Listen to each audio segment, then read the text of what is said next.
Good morning once again. पुन्हा एकदा या ऑनलाईन लेक्चर्समध्ये मी दशरथ तोडे आपणा सर्वांचं मनपूर्वक स्वागत करतो. मागच्या लेक्चरला आपण भारताची प्राकृतिक रचना याच्यावर चर्चा करत होतो. जो आपण थर्ड चॅप्टर पाहतोय, प्राकृतिक रचना व जलप्रणाली, यातील भारताची प्राकृतिक रचना आपण चर्चा करतो. बरोबर. भारत पाहतोय, भारताची काही प्रमाणात प्राकृतिक रचना ही पाहिली होती आपण. किंबहुना त्याच्या आधीच्या चॅप्टरमध्ये प्राकृतिक रचनेचं या वर्षीच्या 10वीच्या अभ्यासक्रमात कसं आहे यावर पण आपण चर्चा केलेली होती. बरोबर. म्हणून प्राकृतिक रचना व जलप्रणाली हा चॅप्टर जो महत्वपूर्ण आहे 10वीच्या अभ्यासक्रमाच्या दृष्टिकोनातून, त्याची चर्चा आपण करत आहोत. आणि भारताची प्राकृतिक रचना आपण बऱ्या प्रमाणामध्ये पाहिलेली होती. जनरली आपण इकडे जो हिमालय आहे, या हिमालया संबंधित म्हणजे उत्तरेकडचा एक प्राकृतिक विभाग आहे. तो उत्तरेकडील पर्वतीय प्रदेश किंबहुना हिमालय या नावाने आपण ओळखत असतो. या बाजूला मी काही प्राकृतिक प्रदेशांची नावे पण लिहितो. तुमच्या पुस्तकात थोडासा आणि माझ्या लिहिण्यात थोडासा फरक पडत असला तरीही काहीही फरक पडत नाहीये. काही ठिकाणी उत्तरेकडील पर्वतीय प्रदेश असं म्हणतात, तर काही ठिकाणी त्याला हिमालय असं पण म्हणतात. जसं पुस्तकात दिल्याप्रमाणे हिमालय आहे, त्यालाच आपण उत्तरेकडील पर्वतीय प्रदेश असं सुद्धा म्हणू शकतो. त्याची थोडक्यात चर्चा केली होती आपण. इकडे आपण राजस्थान वाळवंट पाहिलं होतं. या राजस्थान वाळवंटामध्येच आपण मारवाड पठार पण पाहिलं होतं. त्याच्यानंतर या नैऋत्येकडून ईशान्येकडे पसरलेली भारतातील सर्वात प्राचीन पर्वतरांग जी आहे, अरवली पर्वतरांग ज्याला आपण म्हणतो, त्या अरवली पर्वतरांगेची पण चर्चा आपण केलेली होती. जसं की इकडे लिहितो पुन्हा एकदा, मा अ मी मा वी न सा ता सा गो ह भी म कृ तू का नी अ आणि का याविषयी. माचं मारवाड आपण पाहिलं होतं. अचं अरवली झालं, हे मारवाड झालं, हे अरवली झालं. त्याच्यानंतर इकडे होतं मेवाड. त्याच्यानंतर आहे माळवा पठार इकडे. त्याच्यानंतर होता विंध्य पर्वतरांग. त्याच्यानंतर होता नर्मदा नदी, ही नर्मदा नदी. त्याच्यानंतर होतं सातपुडा पर्वतरांग. त्याच्यानंतर तापी नदी. त्याच्यानंतर सातमाळा अजिंठा डोंगररांग. या सातमाळा अजिंठा त्यालाच लागून महादेव आणि मैकल ह्या पण पर्वतरांगा सांगितल्या होत्या. जसं इकडे महादेव आणि इकडे पसरलेलं मैकल हे अशा प्रकारचं पण. त्याच्यानंतर आहे गोदावरी नदी. त्याच्यानंतर हरिश्चंद्र बालाघाट पर्वतरांग. त्याच्यानंतर भीमा नदी. त्याच्यानंतर शंभू महादेव डोंगर जे महाराष्ट्रात येतात, ते शंभू महादेव डोंगर. त्याच्यानंतर कृष्णा नदी. या दोन नद्या एकत्रीकरण होऊन तिकडे जातात. त्याच्यानंतर तुंगभद्रा नदी. त्याच्यानंतर कावेरी नदी. त्याच्यानंतर निलगिरी पर्वतरांग. त्याच्यानंतर अनेमले पर्वत आणि सगळ्यात खाली कार्डेमम पर्वत. कार्डेमम पर्वत हे आपण सगळं पाहिलं. बरोबर. यात अजून एक महत्वाचा पाठ आहे, याविषयी आपण चर्चा केली. किंबहुना इकडचा हिमालयही आपण पाहिला होता. जोपर्यंत हा 3.1 नकाशा तुम्हाला चांगल्या प्रकारचा कळणार नाही, तोपर्यंत पुढचं काहीही कळणार नाही. मी तुम्हाला पुन्हा पुन्हा बजावून सांगतोय. म्हणून या 3.1 नकाशाकडे जेवढं होईल तेवढं डिवोशन देऊन तुम्ही त्याला चांगल्या प्रकारचं अभ्यास लर्निंग करणं.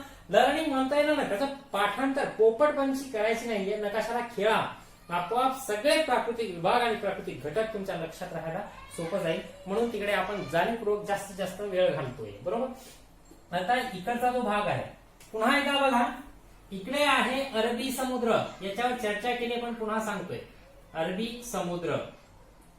अरबी समुद्रात इकडे जी बेटे आहेत त्याला आपण लक्षद्वीप बेटे असं म्हणतो. त्याच्यात अनेक बेटांचा समूह आहे, हे आपण पुढे चर्चा करणार आहोत. द्वीप समूह इकडे प्राकृतिक विभाग येणार आहे, द्वीप समूह, त्याच्यामध्ये आपण चर्चा करूया. अरबी समुद्राच्या लक्षद्वीप आहे, अमनदिवी आहे, मिनिकॉय आहे, अशा प्रकारची काही महत्वपूर्ण बेटे आपल्याला पाहायला मिळतात. पण छोटीशी आहेत ती बेटे काय अशी खूप मोठी नाहीये, बरोबर. त्या या अरबी समुद्रातील बेटापेक्षा इकडे जो बंगालचा उपसागर आहे, हा बंगालचा उपसागर, या बंगालच्या उपसागरात असलेली जी बेटे आहेत ज्याला आपण अंदमान निकोबार बेटे असं म्हणतो, ही अंदमान निकोबार बेटे या अरबी समुद्रातील बेटांपेक्षा मोठ्या आहेत. म्हणजे लक्षद्वीप बेटांपेक्षा अंदमान निकोबार बेट ही समूहाने पण जास्त असलेली पाहायला मिळतात. तर त्याचं जे क्षेत्र आहे, जो एरिया आहे, तो सुद्धा यापेक्षा इकडचा हा जास्त असला पाहायला मिळतो. ते आपण इकडे सविस्तर ज्यावेळेस त्या पॉइंट कडे जाऊयात त्यावेळेस ते पाहायचं आहे आपल्याला. या अंदमान निकोबार बेटाच्या सगळ्यात शेवटी आहे इंदिरा पॉइंट, सगळ्यात दक्षिणेकडील, म्हणजेच भारताचं दक्षिणेकडील टोक ज्याला आपण म्हणतो ते इथे आहे. त्याला काय म्हणतो आपण, पुन्हा एकदा बघा, इंदिरा पॉइंट. याच्या आधीच्या चॅप्टर मध्ये सुद्धा ते इंदिरा पॉइंट नाव आलं होतं.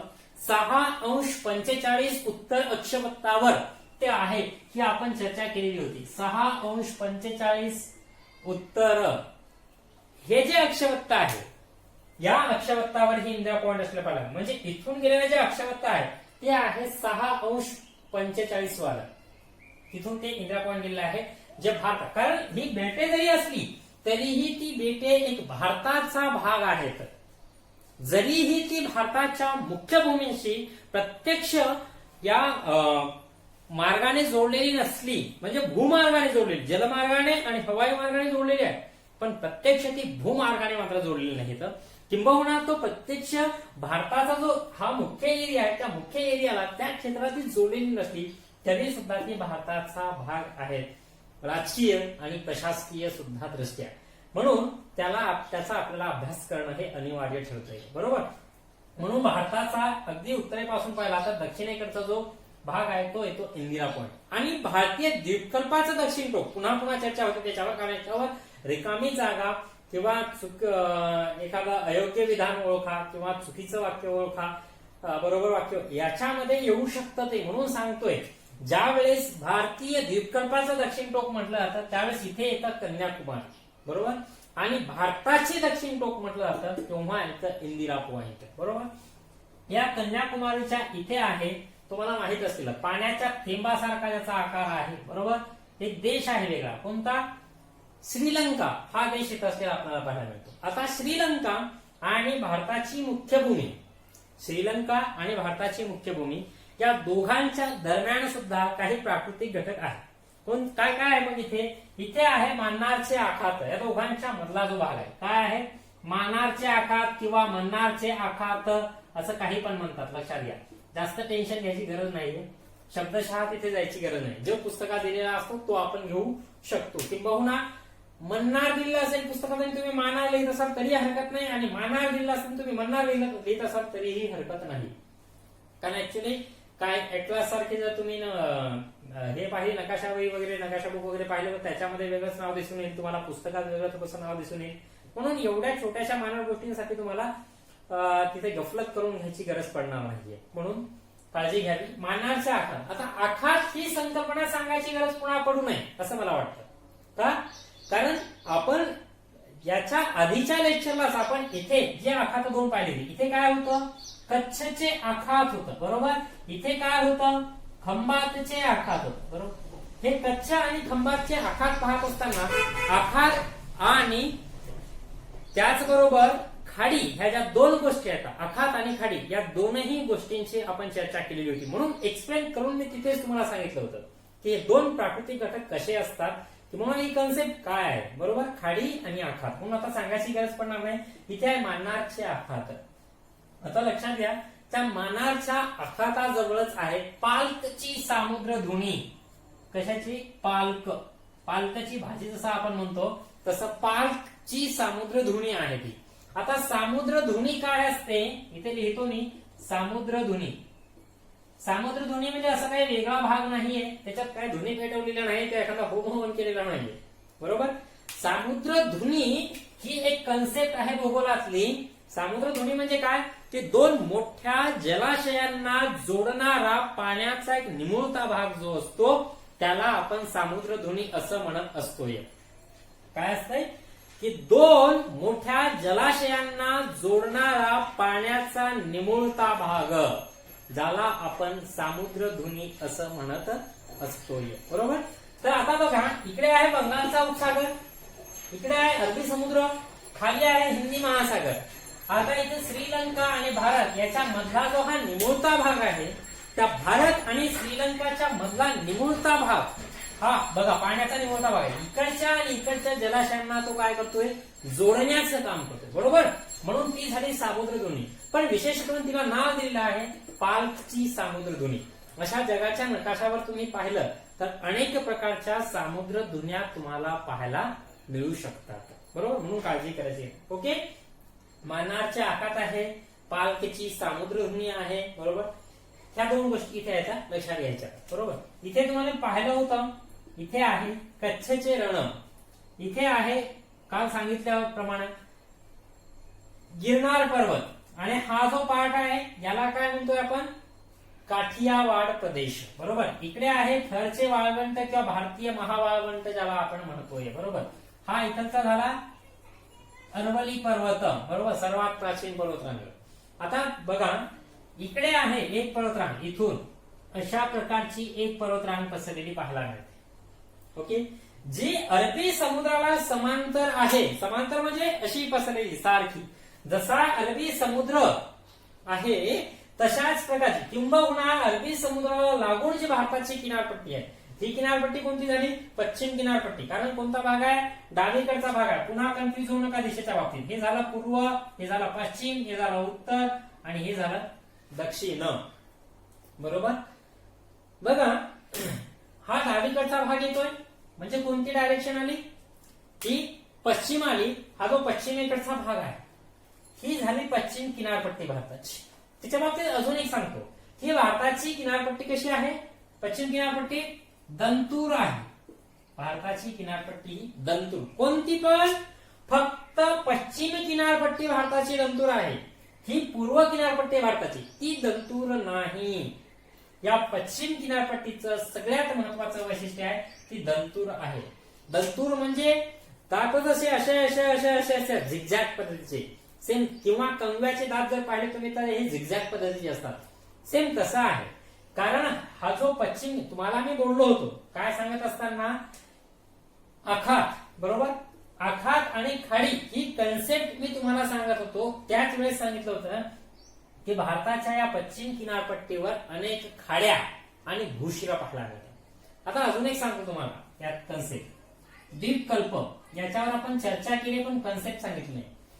जसं आखात आणि खाडी ह्या दोन कन्सेप्ट सारख्या होत्या, आखात आणि खाडी ह्या दोन कन्सेप्ट सारख्या होत्या. कारण आखाताच्या बाबतीत सुद्धा पाणी हे मध्ये शिरलेलं आहे, खाडीच्या बाबतीत सुद्धा पाणी हे मध्ये शिरलेलं आहे, बरोबर. कशात, जमिनीमध्ये शिरलेला आहे.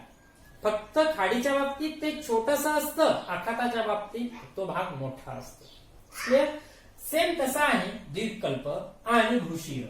द्वीपकल्प आणि भूशीर ह्या दोन कन्सेप्ट अगदी सारख्या स्वरूपाच्या आहेत. कशा, आता इथं अगदी आखात आणि खाडीच्या अपोज आहे. इथे आखात आणि खाडीच्या अपोज आहे. आखात आणि खाडीच्या बाबतीत काय होतं, आखात आणि खाडीच्या बाबतीत पाणी जमिनीमध्ये शिरलं होतं. आता द्वीपकल्प आणि भूशिराच्या बाबतीमध्ये, द्वीपकल्प आणि भूशिराच्या बाबतीमध्ये जमीन ही जलाशयात घुसलेली आहे, जमिनीचा निमुळता भाग जलाशयात घुसलेला आहे. तीच कन्सेप्ट, जसं आखात मोठं होतं तसं द्वीपकल्प पण मोठं असतं. खूप सिंपल आहे. बघा लक्षात घ्या, हा जो भारताचा पार्ट आहे सगळा, बरोबर, हा जो भारताचा एवढा पार्ट आहे, हा कसा आहे, निमुळता आहे बघा ना. आणि हा काय आहे, जनरली हिंदी महासागर आहे, त्याला आपण अरबी समुद्र, बंगालचा उपसागर हे डिवायडेशन केलं. या हिंदी महासागरात भारताचा हा निमुळता भाग खाली घुसलेला पाहायला मिळतो, बरोबर. कसा घुसला तो, हा अशा प्रकारचा घुसलाय, दक्षिणेकडचा भाग, बरोबर. हा निमुळता आहे, त्रिकोणाकृती आहे, जवळजवळ द्वीपासारखा दिसणारा आहे, बरोबर. मोठा आहे तो प्रत्यक्ष, म्हणून तो दिसतोय, प्रत्यक्षात तो खूप मोठा आहे. अर्धा भारत त्याच्यात विसावलाय म्हणून तो तुम्हाला दिसून येतोय, बरोबर. हा म्हणजे हा खूप क्षेत्राने खूप मोठा आहे, एरिया त्याचा खूप मोठा आहे, बरोबर. पण भूशिराच्या बाबतीत या किनारपट्टीवर अनेक भूशिरा आहेत, पण ती तुम्हाला दिसत नाहीत. का? जसं खाडी पण दिसत नाही, खाडी छोटी होती तसं भूशीर पण छोटा आहे. कारण किनारपट्टी दंतूर आहे. म्हणजे कशी आहे बघा, अशी आहे, ही अशी आहे. इकडे भारत आहे, इकडे अरबी समुद्र आहे, असं ग्राह्य धरूया आपण या रेषेसाठी. हे बघा, ही खाडी, हे बघा, हे भूशीर. हे बघा ना, हे टोक पुढे आलेले ना, पाण्यात घुसलेलं, म्हणजे इकडे अरबी समुद्र आपण कन्सेप्ट थोडक्यात समजून घ्या. इकडे अरबी समुद्र आहे, इकडे भारत आहे. ही किनारपट्टी दाखवतो आपण भारताची. कोणती किनारपट्टी? ही पश्चिम किनारपट्टी. बरोबर. आता बघा, हे जमिनीचं टोक कुठे घुसलंय? अरबी समुद्रात. आणि हे पाण्याचं टोक इकडे भारतात. पुन्हा हे पाण्याचं टोक भारतात, हे जमिनीचं टोक इकडे अरबी समुद्रात. बघा, इकडे, हे इकडे, हे इकडे, हे इकडे. म्हणजे हे झालं.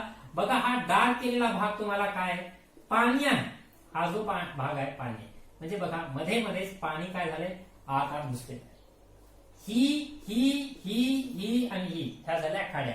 तर हे हे हे हे हे ही सगळी झाली भूशिर. म्हणजे ही सगळी अशी भूशिरा आणि खाड्या किनारपट्टीवर, पण ते दिसत नाहीत, नकाशात दिसत नाहीत. हो, प्रत्यक्षात दिसतं, फक्त आणि फक्त नकाशात दिसत नाही. कारण नकाशा एवढ्या मोठ्या भारताचा एवढासा नकाशा करणं म्हणजे थोडीशी अवघड बाब असते, म्हणून ते दिसत नाहीये. ओके, असो, पुन्हा येऊ आपण विषयाकडे. तर या अशा झिगझॅग पद्धतीमध्ये, या झिगझॅग पद्धतीमुळे भारताच्या पश्चिम किनारपट्टीला आपण दंतूर किनारपट्टी असं म्हणतो. हे झाले मग भूशिर. बरोबर. ह्या झाल्या सगळ्या खाड्या. बघा, भूशिर हे छोटं असतं, असं ही जी भारताच्या पश्चिम किनारपट्टीवर आहे. आणि द्वीपकल्प हा असा असतो मोठा, जो पटकन आपल्याला नकाशात सुद्धा दिसतो, कारण त्याचा प्रत्यक्षात भाग खूप मोठा असतो. बरोबर. एरिया बघा ना, भारत अर्धा व्यापलेला आहे. असो, तर हे झालं भारताचं द्वीपकल्प. ओके, द्वीपकल्प आणि भूशिर. तर ही जी पश्चिम किनारे भारताची पश्चिम किनारपट्टी जी आहे ती आहे दंतूर. ओके. ही जी पश्चिम किनारपट्टी आहे, जी कशाला लागून आहे हो? अरबी समुद्राला. स्पष्टपणे आपल्याला 3.1 या नकाशामध्ये दिसते. आता या पश्चिम किनारपट्टीला समांतर बघा, हाय, हे झिगझॅग दाखवलेलं मी. बरोबर. तो झिगझॅग पद्धतीने दाखवलाय. ऍक्च्युअली तो मी याच डायरेक्शन मध्ये या अशाच प्रकारच्या सिम्बॉलने दाखवणं आवश्यक आहे, पण मला उभ्या हाताने काढता येणार नाही, म्हणून मी झिगझॅग काढले. हे काय असतो? हे असतो पर्वत. मग कोणता पर्वत आहे हा? याला आपण पश्चिम घाट म्हणतोय. हा कोणता आहे? इथून इथपर्यंत पश्चिम घाट आहे. लक्षात. ओके. अगदी महाराष्ट्रापासून सुरू होतोय तर इकडे केरळमध्ये जातोय तो. अगदी इकडे जसं सांगितलं होतं कार्डेमम पर्वत, अगदी त्या कार्डेमम पर्वतापर्यंत तो जातोय. बरोबर. जनरली आपण याचाही या पश्चिम घाटाचा आणि इकडचा जो पूर्व घाट आहे, दोघांची चर्चा आपण सविस्तरपणे इकडे करणार आहोत. इकडे जे पॉइंट्स 5 येणार आहेत, भारताचे जे मुख्य 5 प्राकृतिक विभाग आहेत, त्या 5 प्राकृतिक विभागांची आपण चर्चा सविस्तरपणे करणार आहोत. तिथे आपण चर्चा करूया. ओके. असो, हा पश्चिम घाट आहे अशा प्रकारचा, जो या पश्चिम किनारपट्टीला समांतर आहे. आणि आता बघा, मी गोदावरी असेल, हे बघा इकडे गोदावरी, हे बघा भीमा, ही भीमा, हे बघा ही कृष्णा, ही कृष्णा, ही तुंगभद्रा, कावेरी, ह्याच्या सगळ्या नदी येतात. ह्या तुंगभद्रा, कावेरी, कृष्णा, भीमा, गोदावरी, ह्या सगळ्या ज्या नद्या आहेत, गोदावरी, भीमा, कृष्णा, तुंगभद्रा, कावेरी, ह्या सगळ्या पूर्ववाहिनी नद्या. बरोबर. ह्या सगळ्या कुणीकडे गेल्या? बंगालच्या उपसागराला जाऊन मिळालेल्या आहेत. बरे, इकडे अरबी समुद्र जवळ असताना यांचा उगम इथे झालेला आहे. बरोबर. मग इथे उगम होऊन सुद्धा ह्या लांब गेल्या. मग इकडे अरबी समुद्राला जवळच्या जवळ जाऊन का नाही मिळाल्या? कारण इथे पश्चिम घाट आहे. त्यांच्याकडे काय गाडीसारखं गेअर आहे का? गेअर टाकला, गाडी चढायला लागली, गेअर टाकला की चढण जाईल? नाही, ते पाणी आहे. हो, पाणी नेहमी समतल राहतं, पाणी हे उताराच्या दिशेनेच वाहणार आहे. बरोबर. सेम म्हणून काय झालेला आहे, हा जो पश्चिम घाट आहे तो घाट इथं थोडक्यात काढून दाखवतो मी. सपोज हा पश्चिम घाट, पश्चिम घाटाच्या इकडून जर नदी उगम पावत असेल, नदीचा उगम इकडे असेल तर नदी इकडेच वाहत जाणार आहे, आणि इकडून उगम पावत असेल तर नदी इकडे वाहत जाणार. बरोबर. मग हा पश्चिम घाट जर इथे विसावलेला असेल तर इकडं त्या पश्चिम घाटाच्या पूर्व दिशेने उगम पावणाऱ्या सगळ्या नद्या ह्या बंगालच्या उपसागराला जाऊन मिळणार, आणि पश्चिम दिशेनं त्याच्या पश्चिमेकडच्या भागानं उगम पावणाऱ्या सगळ्या नद्या ह्या अरबी समुद्राला जाऊन मिळणार आहेत. बरोबर. म्हणून हा जो पश्चिम घाट आहे तो पश्चिम घाट एक जलविभाजक म्हणून सुद्धा गणला जातो. आणि या अरबी समुद्रावरून येणारे नैऋत्य मोसमी वारे अशा प्रकारे इकडून जाणारे नैऋत्य मोसमी वारे या पश्चिम घाटाला अडवल्या जातात. त्याच्यामुळे या पश्चिम किनारपट्टीवर खूप मोठ्या प्रमाणामध्ये पाऊस पडत असतो. बरोबर, त्याचा फायदा पण भारताला होतो. ओके, आता याच्यासारखाच इकडून आहे पूर्व घाट. बरोबर, हा आहे पूर्व घाट. इथे मी सांगितलं होतं निलगिरी पर्वतरांग, ही निलगिरी पर्वतरांग. इथे बघा हा पश्चिम घाट आणि इकडून आला पूर्व घाट. पश्चिम घाट आणि पूर्व घाट ही दोन्हीही घाट. आता इथे पण कन्फ्युज होऊ नका बघा, मी घाट म्हणतोय आणि इथं पर्वतरांग आहे, त्यामुळे ना घाटाला पण आपण पर्वतरांग असं म्हणू शकतोय. बरोबर, हा पश्चिम घाट, हा पूर्व घाट, हे दोन्ही पण या निलगिरी पर्वतात एकत्र आलेले आहे. म्हणजे निलगिरी पर्वतांनी या दोघांना आपण काय केलेलं आहे, जोडलेलं आहे. बरोबर, म्हणून दोघांच्या एकत्रीकरणाचा भाग म्हणून हा निलगिरी पर्वत इकडे आला होता लाईन मध्ये बघा, हे निलगिरी पर्वताने तो जोडला गेला आहे. या पश्चिम घाटामध्ये इकडे महाराष्ट्रात आपल्याला कळसुबाईचं शिखर दिसेल. इकडे अण्णामलाई पर्वतरांगेमध्ये अनाईमुडाई हे दिसेल तुम्हाला. त्याच्यावर थोडस गेलात तर दोडा बेट्टा हे शिखर दिसेल. ही काही महत्वाची शिखर तुम्हाला इथे पाहायला मिळतात. त्याच्याशिवाय हा जो पूर्व घाट आहे, आता पश्चिम घाट कुठे कुठे येणार, महाराष्ट्र, त्याच्यानंतर कर्नाटक, त्याच्यानंतर केरळ. बरोबर, आणि हा पश्चिम घाट व ही पश्चिम किनारपट्टी याच्या मध्ये एक निमुळता असा पट्टा दिसून येईल तुम्हाला 3.1च्या नकाशामध्ये, जो हिरव्या गडद रंगाने दर्शवलेला असेल. तो काय दर्शवतो, तो असा दक्षिणोत्तर पसरलेला सगळ्यात सखल प्रदेश आहे, म्हणजे कमी उंचीचा प्रदेश आहे. ती आहे पश्चिम किनारपट्टी, किंवा त्यालाच आपण पश्चिम किनारी मैदानी प्रदेश असं म्हणतोय. बरोबर, तो इथे आपल्याला पाहायला मिळेल. आता सेम इकडून पण हा जो पूर्व घाट आहे, हा पूर्व घाट या पूर्व किनारपट्टीला समांतर पसरलाय. बरोबर, जी पूर्व किनारपट्टी बंगालच्या उपसागराला लागून आहे. मग पूर्व किनारपट्टी आणि पूर्व घाट या दोघांच्या मध्ये, पूर्व किनारपट्टी आणि पूर्व घाट या दोघांच्या मध्ये जी अशा प्रकारची किनारपट्टी पसरलेली आहे, जो सखल, जो गाळाचा मैदानी प्रदेश तयार झालेला आहे, त्याला आपण पूर्व किनारी मैदानी प्रदेश म्हणतो. त्याची पण आपण चर्चा करणार आहे. बरोबर, तुम्हाला इकडे चिल्का सरोवर, इथे पुलिकत सरोवर, ही सरोवर पण या ठिकाणी तुम्हाला पाहायला मिळतील, जी या पूर्व किनारपट्टीवर आहे. बरोबर, इकडे केरळमध्ये तुम्हाला या पश्चिम किनारपट्टीमध्ये वेंबनाड सरोवर तुम्हाला पाहायला मिळेल. वेंबनाड सरोवर, वेंबनाड लक्षात घ्या, वेंबनाड. आता हे वेंबनाड सरोवर काय आहे, ते एक सरोवर आहे, खाऱ्या पाण्याचं सरोवर आहे वेंबनाड सरोवर. तो एक भाग आहे ज्याला आपण पश्च जलाचा म्हणतोय, पश्च जल असं म्हणतोय. त्याच्यात साठलेलं जे पाणी आहे त्याला आपण पश्च जल असं म्हणतोय. ते या ठिकाणी तुम्हाला पाहायला मिळेल. वेंबनाड, इथे पुलिका सरोवर, इथे चिल्का सरोवर पाहायला मिळेल. इथे राजस्थानात तुम्हाला सांबर सरोवर पाहायला मिळेल. इकडे काय आहे, सांबर सरोवर सुद्धा पाहायला मिळेल. इकडे तुम्हाला उलर सरोवर पाहायला मिळेल. आता इकडच्या काही पर्वतरांगांची चर्चा करूया आपण. एक नाव लक्षात असू द्या, काल झापीशी, काल झापीशी, काल झापीशी हे नाव लक्षात असू द्या. काच काय आहे, काराकोरम, काराकोरम. लच काय आहे, लडाख. झाच काय आहे, झास्कर. पीच काय आहे, पीर पंजाल. आणि शीच काय आहे, शिवालिक. हा हिमालय.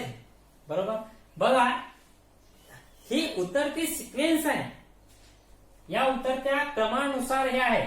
इकडे आहे काराकोरम पर्वतरांग, त्याच्यानंतर आहे लडाख पर्वतरांग अशी, त्याच्यानंतर आहे झास्कर पर्वतरांग, त्याच्यानंतर आहे पीर पंजाल आणि त्याच्यानंतर आहे शिवालिक पर्वत.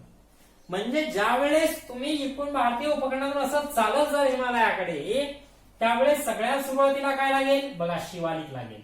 मग काय लागेल, पीर पंजाल. मग काय लागेल, झास्कर. मग काय लागेल, लडाख. आणि मग काय लागेल, काराकोरम. या काराकोरम पर्वतरांगेमध्येच इथे एक शिखर दिसून येतं तुम्हाला, ज्याला आपण K2 असं म्हणतो. भारतातील सर्वोच्च शिखर आणि जगातलं 2 क्रमांकाचं शिखर जे आहे ते K2 शिखर या काराकोरम पर्वतरांगेमध्ये तुम्हाला पाहायला मिळते. ओके, इकडे आहे ते K2 शिखर. या ठिकाणी तुम्हाला राज सरोवर, मानस सरोवर हे 2 सरोवर पाहायला मिळतात. तिबेटचा पठारा भारताच्या बाहेर राकस सरोवर आणि मानस सरोवर ही खूप महत्वाची आहेत, कारण या दोन सरोवराजवळ आपल्या इकडे असणारी सिंधू नदी, आपल्या इकडे येणारी ब्रह्मपुत्र नदी, ह्या दोन नद्या या दोन्ही सरोवरांच्या जवळ उगम पावतात, म्हणून ही सरोवर महत्वाची आहेत, म्हणून मी तुम्हाला विशेषत्वाने सांगतो. या ठिकाणी एक शिखर दिसून येईल तुम्हाला, गंगटोक नावाचं शिखर दिसून येईल. त्याच्याशिवाय इथे एक शिखर दिसून येईल, सामेट नावाचं तुम्हाला शिखर दिसून येईल. इकडे उलर सरोवर मी तुम्हाला सांगितलेलं आहेच, बरोबर. ही सगळी पाहायला मिळतील. आता इकडे बघा, पुन्हा येऊया आपण अरवली पर्वतरांगेकडे. अरवली पर्वतरांग, इथे मेवाड आहे, इथे माळवा आहे, इथे बुंदेलखंड पठार आहे, इथे बाघेलखंड पठार आहे, इथे छोटा नागपूर पठार आहे. सगळं लक्षात असू द्या, तुमच्या पुस्तकात पण तुम्ही पाहत राहा, 3.1 नकाशा हा ऑब्झर्व करत राहा. जितका तो चांगला समजेल तितकं हे सगळं काही तुम्हाला लक्षात घ्यायला सोपं जाईल. पुन्हा बघा, हे अरवली पर्वत, मेवाड पठार, माळवा पठार, बुंदेलखंड पठार, बाघेलखंड, छोटा नागपूर पठार. हे छोटा नागपूर पठार खूप महत्वाचं आहे. मी काढलं असं छोटं तर थोडं मोठं पण असू शकतं, ते जनरली सांगते, कारण याच्यावर सगळ्याच गोष्टी एकदम क्लिअरली दाखवणं बोर्डवर शक्य होत नाही सगळं. हे छोटा नागपूर पठार भारतातील खूप महत्वाचा पठार म्हणून मानला जातो, कारण नैसर्गिक साधन संपत्तीने समृद्ध, खनिज संपत्ती ज्याला म्हणतो, या खनिज संपत्तीने समृद्ध असलेलं हे छोटा नागपूर पठार आहे, जे भारताच्या ईशान्य भागात आहे असं म्हटल्या जात आहे, बरोबर. आता इकडे सरकल्या, हे सिक्कीम असेल, सिक्कीमची इथे गंगटोक वगैरे तुम्हाला शहर पाहायला मिळेल. आता इकडे इथे आहे बांगलादेश, बरोबर, हा बांगलादेश आहे. आता इकडे पश्चिम बंगाल वगैरे येतो, इकडे ओडिसा येतो. या ओडिसामध्ये या पूर्व घाटात एक महेंद्रगिरी, एक मलयगिरी, ही दोन, महेंद्रगिरी आणि मलयगिरी ही दोन शिखरे तुम्हाला पाहायला मिळतात. तर दोन्हीही ही ओडिसा राज्यातच येतात, लक्षात घ्यायचं. इकडे तुम्हाला राजमहल टेकड्या पाहायला मिळतील, इकडे राजमहल टेकड्या पाहायला मिळतील. इकडे काय, महेंद्रगिरी, मलयगिरी, इथे महेंद्रगिरी, ही दोन शिखर तुम्हाला, ही पूर्व घाटातली. इकडे काय म्हटलं होतं मी तुम्हाला, इकडे या ठिकाणी शिखर दिसेल म्हटलं होतं तुम्हाला, या ठिकाणी दिसेल, या ठिकाणी इकडे कळसुबाई दिसेल, बरोबर. या ठिकाणी सुद्धा एक अन्नामलाई किंवा ज्याला अनैमलाई पर्वतरांग आपण म्हणतोय, त्या अनैमलाई पर्वतरांगामध्ये अनाईमुडाई हे किंवा अनैमुडी असं पण त्याला म्हणतो. अनाईमुडी म्हणा किंवा अनैमुडी म्हणा, दोघांपैकी कोणतंही एक म्हटलं तरीही चालेल, ते शिखर तुम्हाला या ठिकाणी पाहायला मिळेल, बरोबर. तर ही काही शिखर सांगता येतात. त्याच्याशिवाय इकडचं झालंय, पुन्हा एकदा सांगतोय, मलयगिरी, इकडचं महेंद्रगिरी, बरोबर. इकडे राजमहल टेकड्या वगैरे तुम्हाला दिसत आहे. आता इकडे हा झाला ईशान्येकडचा भाग, बरोबर. इकडे मेघालय आहे, बरोबर. इकडे त्रिपुरा आहे, इकडे मिझोरम आहे, इकडे मणिपूर आहे, नागालँड आहे, अरुणाचल प्रदेश आहे, मध्यभागी आहे आसाम, बरोबर. ती कशी लक्षात ठेवायची हे पण तुम्हाला स्थान विस्तार या चॅप्टर मध्ये मी तुम्हाला सांगितलं होतं, की इथरची ईशान्येकडची जी राज्य आहेत, ती ईशान्येकडची राज्य तुम्ही कशा प्रकारे लक्षात ठेवायला हवी, बरोबर. त्यासाठी मी तुम्हाला एक वाक्य पण दिलं होतं, मेघा तू माझ्या मनावर नाच, मेघालय, तू त्रिपुरा माझ्या मिझोरम मना, मणिपूर नाचच, नागालँड आणि चच अरुणाचल प्रदेश, आणि मध्यभागी असणार आहे आसाम, लक्षात घ्यायचं, बरोबर. आता इकडे काही टेकड्या पाहायला मिळतात तुम्हाला, बरोबर. इकडे गारो आहेत, खासी आहेत, जैतिया आहेत, इकडे मिझो टेकड्या पाहायला मिळतील, बरोबर. इकडे डाफला टेकड्या पाहायला मिळतील, सुरमा टेकड्या पाहायला मिळतील, सुरमा नदी वगैरे दिसून येईल, बरोबर. इकडे नागा टेकड्या वगैरे तुम्हाला पाहायला मिळतील, लुशाई टेकड्या पाहायला मिळतील, गारो, जैतिया, लुशाई, मिझो, ह्या सगळ्या टेकड्या तुम्हाला या बाजूला पाहायला मिळतील. हा जो भाग आहे सगळा, हा भाग आहे पूर्वांचलचा भाग, याला पूर्वांचल म्हणतो. हा जो हिमालय अशा प्रकारचा पसरलेला हिमालय आहे, हा असा हिमालय, या अशा हिमालयामध्ये हा सगळा आहे, इकडचा जो पार्ट येतो हा येतो पूर्वांचल. पुन्हा असा होऊन पुन्हा असा इकडे वळलेला पाहायला मिळतो आपल्याला हिमालय. तर ह्या सगळ्या टेकड्या तुम्हाला तिकडच्या बाजूला दिसून येतात, बरोबर. आता बघा, हा इकडचा एक पार्ट झालाय. अजून एक महत्वाचा भाग, भारताच्या बरोबर मध्यभागातून एक एक अक्षवृत्त जाते, भारताच्या बरोबर मध्यभागातून एक अक्षवृत्त जाते, ते तुम्ही समजून घेणं गरजेचं आहे. कोणतं आहे ते? कर्कवृत्त. कर्कवृत्त. ट्रॉपिक ऑफ कॅन्सर, जे भारताच्या बरोबर मध्यभागातून जात आहे. भारताच्या उत्तरेकडे आणि दक्षिणेकडे तेवढाच पाठ जवळपास राहतोय. म्हणजे बघा, पृथ्वीवर ही जी पृथ्वी आहे, पृथ्वी गोल आहे, इथे आहे विषुवृत्त, इथे आहे कर्कवृत्त, इथे आहे मकरवृत्त. तर हे जे आहे कर्कवृत्त, हे बरोबर भारताच्या मध्ये. हा उष्ण कटिबंधीय प्रदेश आहे एवढा. म्हणजे भारताचा आणि इकडचा असतो इथे उपोष्ण कटिबंधीय. कोणता असतो इकडे? उपोष्ण कटिबंधीय. म्हणजे भारताचा बघा अर्धा भाग, इथून खालचा भाग कशात जातोय? उष्ण कटिबंधात, आणि इथून वरचा भाग कशात जातोय? उपोष्ण कटिबंधात. तरी सुद्धा भारताची गणना ही उष्ण कटिबंधातच केल्या जाते, कारण त्याचा बहुतांश बराचसा भाग हा उष्ण कटिबंधात येतो. म्हणून भारताची गणना ही उष्ण कटिबंधीय प्रदेशातच केल्या जात असते. बरोबर? हे झालं भारताचं मधातून जाणारं कर्कवृत्त. आता कर्कवृत्त हे कुठून कुठून जातं? एकूण 8 राज्यातून जातं. कर्कवृत्त हे भारताच्या 8 राज्यातून जातं. ते पण तुम्हाला परीक्षेत येऊ शकतं, म्हणून ते लिहिणं हे तेवढंच गरजेचं आहे, किंवा ते लक्षात ठेवणं तेवढंच गरजेचं आहे. इकडे गुजरात आहे, वरचा जो राजस्थान आहे, राजस्थान मधून पण जातं. इकडे एक वाक्य सांगतो तुम्हाला लक्षात ठेवायला, अजून सोपं जाईल. मला वाटतं आधी मी तुम्हाला सांगितलं असेल, पण तरी सुद्धा पुन्हा लक्षात ठेवा. गुरामध्ये 36 झारी, गुरामध्ये 36 झारी, बंग मिझो त्रिपुरारी, बंग मिझो त्रिपुरारी, त्रिपुरारी. दिसत नसेल मी सांगतोय. गुरामध्ये 36 झारी, गुरामध्ये 36 झारी, बंग मिझो त्रिपुरारी.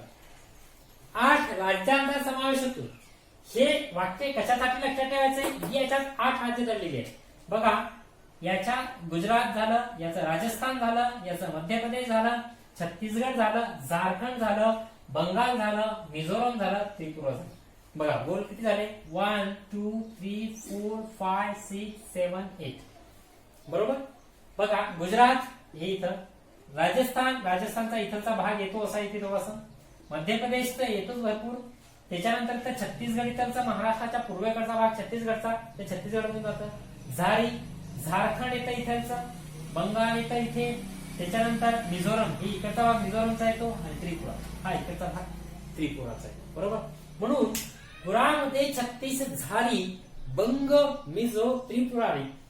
हे स्टेटमेंट, एवढं वाक्य तुमच्या लक्षात ठेवा. कर्कवृत्त भारताच्या कोणत्या 8 राज्यांमधून जातं हे तुमच्या लक्षात राहायला सोपं जाईल, कारण अशा प्रकारचा प्रश्न हा तुम्हाला विचारला जाऊ शकतो. बरोबर? आणि सोपा आहे हो, अजूनही सोपा आहे. हे जर लक्षात राहत असेल तर तुमचा 1 मार्क जो जाणार आहे तो जाणार नाहीये, कारण तुम्हाला कर्कवृत्त दाखवा नकाशाभरात जर हा प्रश्न येत असेल, आणि त्यावेळेस नेमकं कोणत्या इथून जातं मध्य भागातून हे आपल्याला माहिती आहे, पण जर ते एखाद्या राज्यातून जाताना तुमच्याकडून दाखवला गेला नाही तर कदाचित तो एक्झामिनर तुमचे मार्क्स काही अंशी कापू शकतोय. मग जर तुमचे मार्क्स त्या एक्झामिनरने कापले तर तुम्ही त्यावेळेस त्याच्यावर काहीही बोलू शकत नाही, कारण तुमचा बोलण्याचा अधिकार राहत नाही, तुम्ही चुकलेले असता.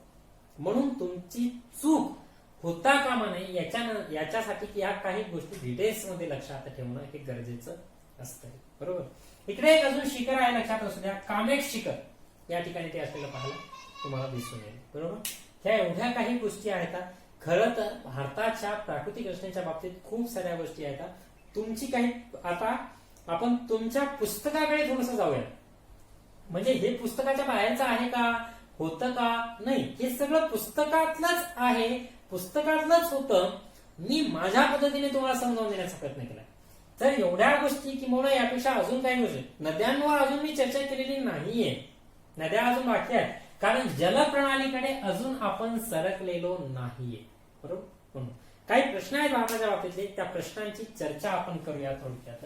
लक्षात घ्या, तुम्हाला पहिला प्रश्न दिलेला आहे 3.1 नकाशाखाली की भारतातील 6000 मीटर पेक्षा जास्त उंची असलेला भाग कोणत्या दिशेस आहे?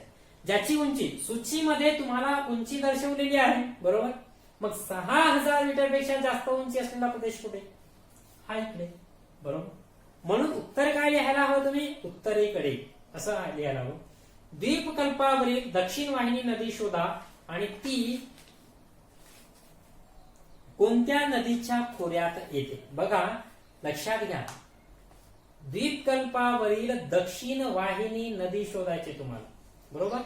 द्वीपकल्प कुठे येतो? हा मधला द्वीपकल्प धरायचा तुम्ही. इथलची दक्षिण वाहिनी नदी तुमच्या लक्षात घ्यायला हवी तुम्ही, बरोबर. ते दक्षिण वाहिनी नदी तुम्ही शोधायचीही, कारण तुमच्या या नकाशात दिलेली नाहीये, म्हणून तुम्हाला विशेष करून मी सांगेन की ही शोधा, बरोबर. मी नेक्स्ट टाइम नाही दिलेली तुमच्या नकाशात, बरोबर. मी नेक्स्ट टाइम तुम्हाला विचारेन ही नदी, किंवा तोपर्यंत तुम्हाला कळेल की कोणती नदी तिथे आहे. ओके, द्वीपकल्पावरील दक्षिण वाहिनी ती कोणत्या नदीच्या खोऱ्यात येते? आता तुम्हाला इथं नाव दिलंय म्हणून मी नक्की सांगेन ती गोदावरी नदीच्या खोऱ्यात येते.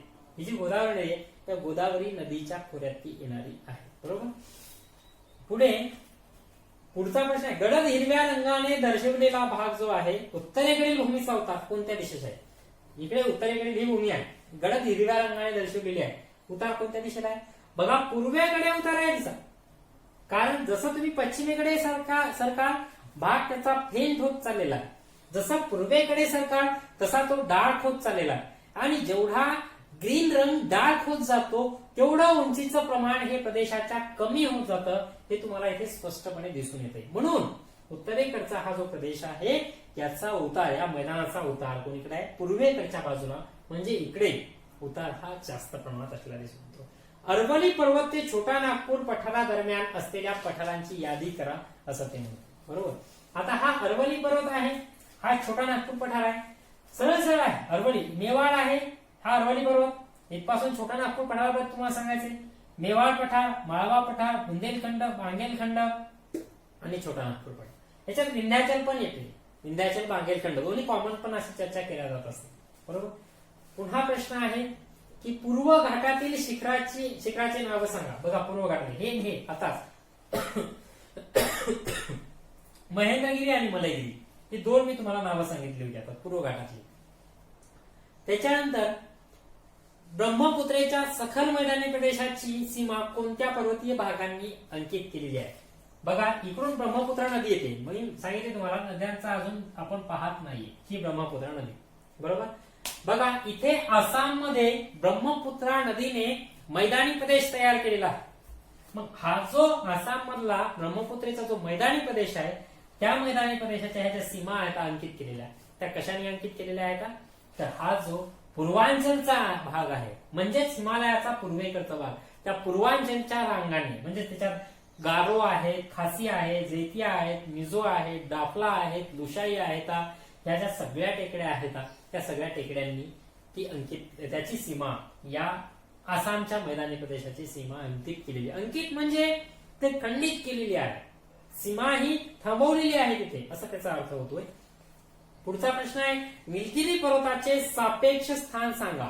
हा इकडे निलगिरी पर्वत, निलगिरी पर्वताचे स्थान भारताच्या दक्षिणेकडील भागात आहे, जिथे पश्चिम घाट आणि पूर्व घाट एकत्र येत आहेत त्या ठिकाणी ते आहे. ओके. सह्याद्री पर्वताची उंची कोणत्या दिशेने वाढत आहे? आपल्याला असं वाटेल आपण असं जाऊ, आपल्याला वाटेल असं जसं जाऊ तशी सह्याद्री पर्वताची उंची वाढत गेली, नाही, चूक आहे. तुम्ही जसं जसं दक्षिणेकडे जासाल तसं तसं सह्याद्री पर्वताची उंची ही वाढत गेलेली पाहायला मिळते. तुम्हाला हा जो सह्याद्री पर्वत आहे याची दक्षिणेकडे जसं जसं जाल तशी तशी उंची ही वाढत गेली, कारण या कळसुबाई शिखरापेक्षा इकडची शिखर जी आहेत त्यांची उंची तुम्हाला जास्त दिसून येईल, बरोबर. म्हणून लक्षात घ्यायचं की दक्षिणेकडे जात असताना त्याची उंची वाढत जाणार आहे, उत्तरेकडे नाही. जनरली आपण लक्षात ठेवतो की उत्तरेकडे जात असताना उंची वाढेल, नाही, दक्षिणेकडे जात असताना, कारण कळसुबाईपेक्षा खालची ही शिखर उंच आहेत जास्त, हे लक्षात ठेवायचं. म्हणजे दक्षिणेकडे जात असताना त्याची उंची ही वाढत जाणार आहे. विंध्य पर्वत कोणत्या नदी खोऱ्यांचा जलविभाजक आहे? बघा, आता इथे लक्षात घेणं सोपं आहे. विंध्य पर्वत कोणत्या नदी खोऱ्यांचा जलविभाजक आहे? हा विंध्य पर्वत, बरोबर. आता वरचा माळवा पठार आला, खाली नर्मदा नदी, बरोबर. आता हा जो इथे विंध्य पर्वत आहे ही नर्मदा नदी आहे, पण आता हे जे मेवाड, माळवा, बुंदेलखंड, विंध्याचल, बागेलखंड, छोटा नागपूर इथून ज्या सगळ्या अशा छोट्या छोट्या नद्या ज्या वाहिल्या ती इकून येणाऱ्या या गंगेला जाऊन मिळत आहे. म्हणजे इथं ज्या सगळ्या छोट्या ज्या उपनद्या आहेत त्या गंगेच्या उपनद्या आहेत, बरोबर. म्हणून इथचा जो सगळा पाण्याचा पुरवठा आहे तो कुठे चाललाय, या गंगा नदीला जाऊन मिळतो, बरोबर. म्हणून तुम्हाला ही गंगा नदी, गंगेचं जल आहे ते इकडे वाहून चाललंय, म्हणून एक गंगा पकडावी लागेल आणि इकडची नर्मदा. म्हणून नर्मदा आणि गंगा या दोन नद्यांचा तो जलविभाजक आहे असं म्हणावं. एवढी प्रश्न तुम्हाला दिलेली आहेत, बरोबर, जी पुस्तकात आणि भारताच्या प्राकृतिक रचनेसंबंधी. म्हणून आता हे जे प्रश्न आहेत या प्रश्नांची उकल करत करत गेला की आपण जे बोललो तेच सापडलं. आता पुढे जे आपण एक्सप्लेनेशन पाहणार आहोत, जे विश्लेषण पाहणार आहोत, कसलं, भारताच्या प्राकृतिक रचनेचं जे आपण विश्लेषण पाहणार आहोत. त्याच्यात आपण हिमालय, त्याच्यानंतर उत्तरेकडील मैदानी प्रदेश, त्याच्यानंतर द्वीपकल्पीय पठारी प्रदेश, त्याच्यानंतर किनारी मैदानी प्रदेश आणि पश्चिम घाट, पूर्व घाट आणि त्याच्यानंतर बेटे किंवा त्याला द्वीपसमूह आपण म्हणतो. हे जे 5 प्राकृतिक विभाग पाहणार आहेत, त्या 5 प्राकृतिक विभागातून ही जी काही प्रश्न त्यांनी दिली होती त्या प्रश्नांची उकल होणार आहे. म्हणून ते लक्षात हे आधी घेणं गरजेचं होतं. आपोआप पुढची प्राकृतिक रचना ही समजायला सोपी जाईल. ओके, तर आता आपण नेक्स्ट लेक्चरला भारताच्या प्राकृतिक रचनेचं विश्लेषण पाहणार आहोत. आधी विश्लेषण पाहिलं, मग आपण ब्राझीलकडे जाऊयात. मग विश्लेषण पाहण्यासाठी आधी ते विश्लेषण तुम्ही चांगलं वाचणं, हा नकाशा पुन्हा एकदा चांगल्या पद्धतीने पाठ करणं. 3 लेक्चर पासून मी तुम्हाला तेच सांगत येतोय, पण ते चांगल्या पद्धतीने तुम्ही हा नकाशा लक्षात घ्या. तो अगदी रात्रीच्या 12 वाजता जरी तुम्हाला उठवलं, डोळे चोळत सुद्धा तुम्हाला तो सांगता यायला पाहिजे नेमकं की कोणतं ठिकाण कुठे आहे किंवा कोणती प्राकृतिक घटना कुठे आहे. ओके, तर तुम्ही समोरचं विश्लेषण हे पाठ करावं किंवा वाचावं, फक्त पाठ करण्याची गरज नाही. तोपर्यंत आपण थांबूया. धन्यवाद.